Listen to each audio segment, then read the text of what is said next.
በዓለም ላይ ይህንን የሳቡዌ ሰፈር ጨዋታ የማይጫወት በስልኩም ላይ ጭኖ ሰዓታትን ያላሳለፈ ሰው ያለ አይመስለኝም። በፕሌይ ስቶር ብቻ ከ1 ቢሊዮን ጊዜ በላይ የወረደው ይህ ጨዋታ ለብዙዎቻችን የልጅነት ትውስታችን አካል ነው። ነገር ግን ሁልጊዜ በፈገግታ የሚሮጣው ከበስተጀርባው ደማቅ ቀለማት ያሉት ይህ ጨዋታ ከጀርባው በሚሊዮኖች የሚቆጠሩ ሰዎችን ያስለቀሰ እውነተኛና አሳዛኝ ታሪክ ደብቆ እንደያዘ ስንቶቻችሁ ታውቃላችሁ?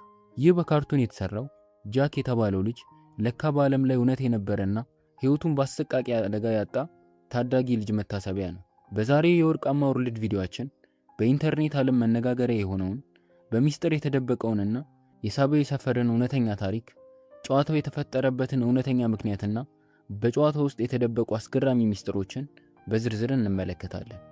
ቪዲዮውን እስከ መጨረሻው ከተከታተላችሁ ስለ ጨዋታ ያላችሁ እይታ ሙሉ በሙሉ ይቀየራል።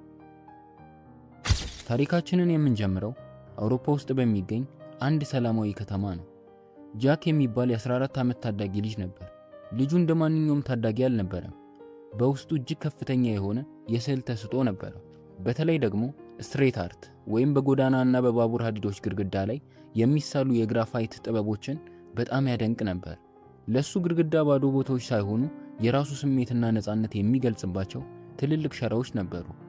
ነገር ግን ይህ ጥበብ በብዙ ሀገራት ህገወጥ ተደርጎ ነው የሚቆጠረው። ጃክና ጓደኞቹ በሰላማዊ መንገድ ጥበባቸውን መግለጽ ቢፈልጉ በህጉ ፊት ግን እንደ ወንጀለኛ ይታዩ ነበር። ልጁ ግን ለጥበቡ ካለው ፍቅር የተነሳ ሁልጊዜ ማታ ማታ ማንም በሌለበት ሰዓት ስፕሬይ ቀለሞችን ይዞ ወደ ባቡር ጣቢያዎች ያመራ ነበር። በትክክል ጨዋታው ሲጀምር ጃክ ባቡሩ ላይ ሲስል እንደምናየው ማለት ነው። ቀኑ እጅግ ቀዝቃዛና ጨለማ ምሽት ነበር።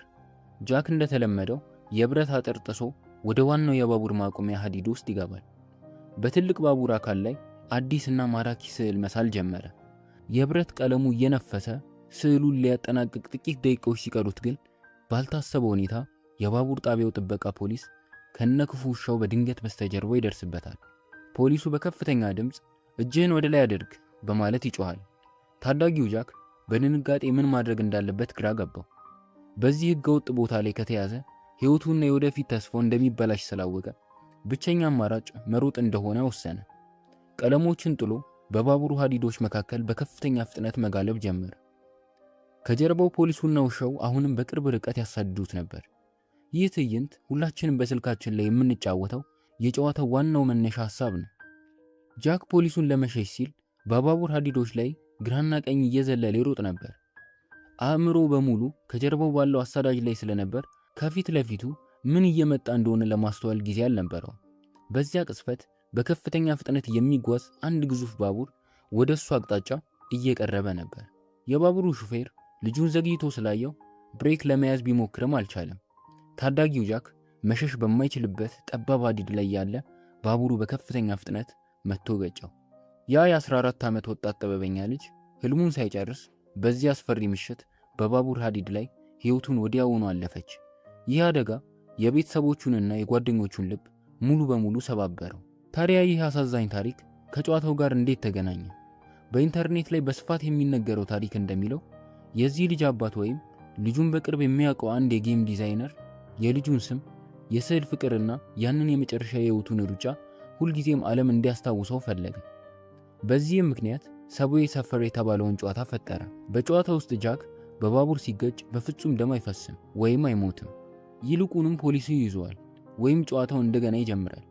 ይህ የተደረገበት ምክንያት የልጁ አባት ልጁን በዚህ ሀዲድ ላይ ለዘላለም ሳይሞት ሳይደክምና ሳይቆስል በደስታ ሲሮጥ እንዲኖር ስላሰበ ነው።